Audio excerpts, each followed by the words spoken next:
Todo es posible. Nada es imposible. Everything is possible. Nothing is impossible. People have heard these phrases throughout time.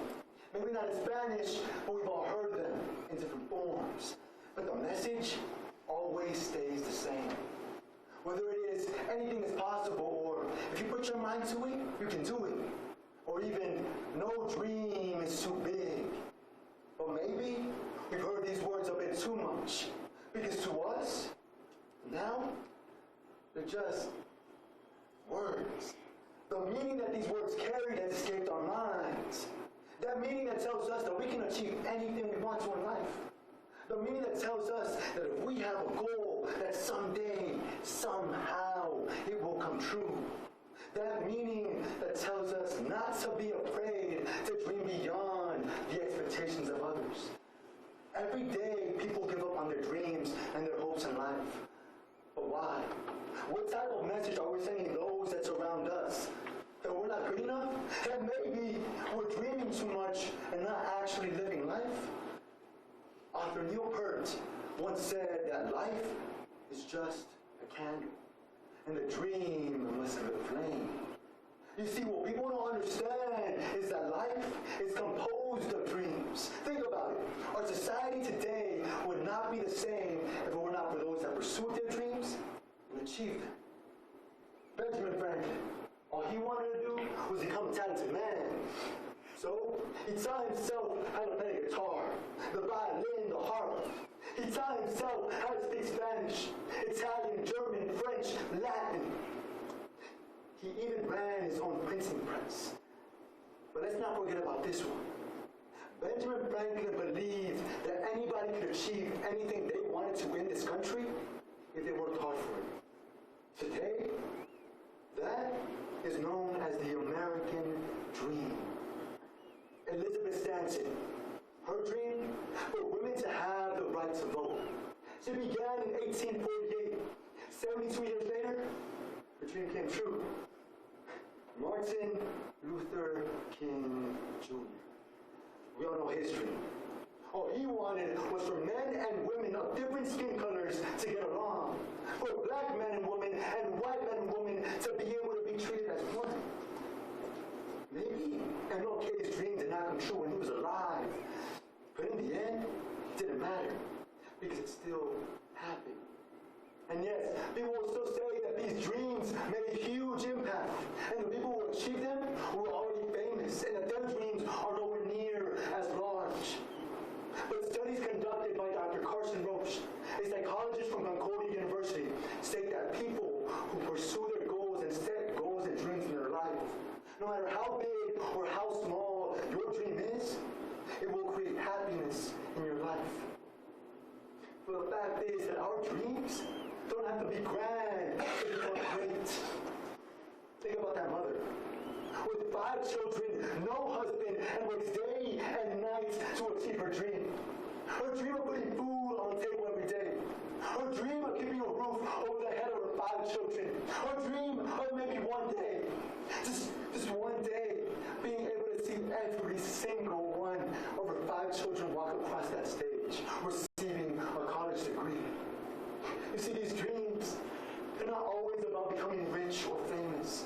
They're simply about wanting something so bad that seems so incredibly ridiculous at the time, but with hard work, with hope, and with faith, can come true. One of my favorite examples of someone achieving their dreams is Walt Disney. Walt would always gather his workers in a room and tell them to come up with ideas to make his movies and his theme parks better. So, the workers would get into the room, and they would bounce ideas off of each other, and they would make a list. But when Walt Disney walked into that room, he walked up to that list, he picked it up, he read it, and he threw it away. And he said, look, I don't want things that we can do. I want things that are impossible. Because doing the impossible is sometimes fun. You see, when I was younger, my grandfather used to tell me que le eche ganas y que nunca pare hasta que ha logrado mis sueños. To give it my all, to never stop until I have reached my dreams. Even today, my father tells me que usted puede hacer lo que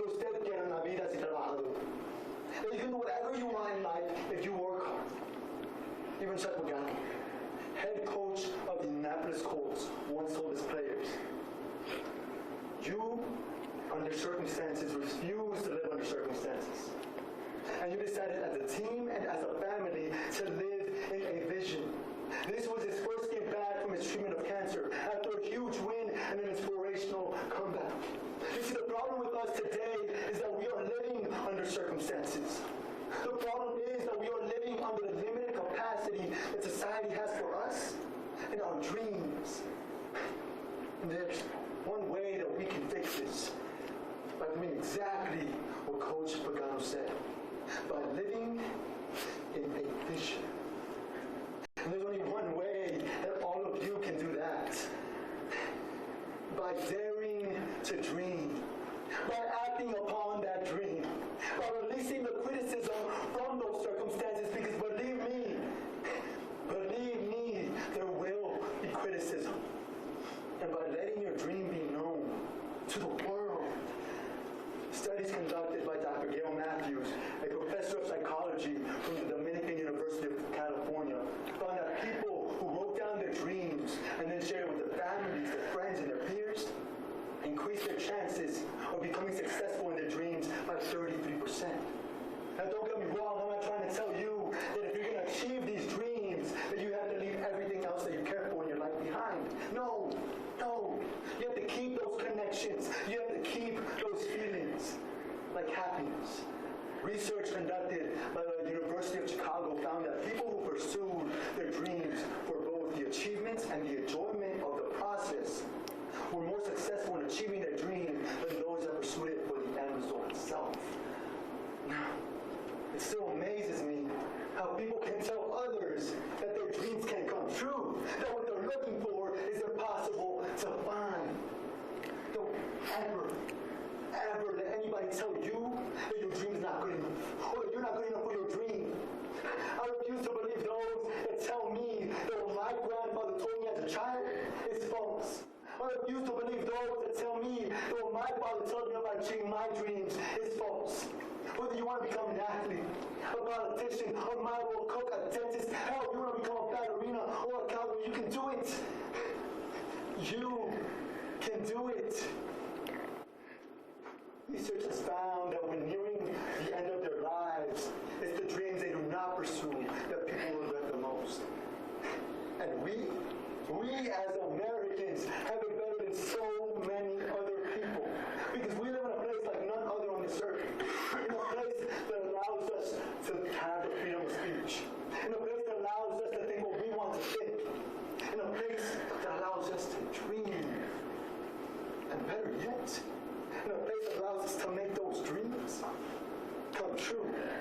It doesn't matter if you're rich or poor, fat or skinny, black or white, man or woman, gay or straight. If you want something as bad as you want to breathe, and the sky is the limit. Look, I understand that we're not all born with the same advantages. I understand that we don't all have the same talents or motivations. I understand that some of us come from places where even dreaming itself is hard, but nobody ever told you that achieving these dreams is going to be easy.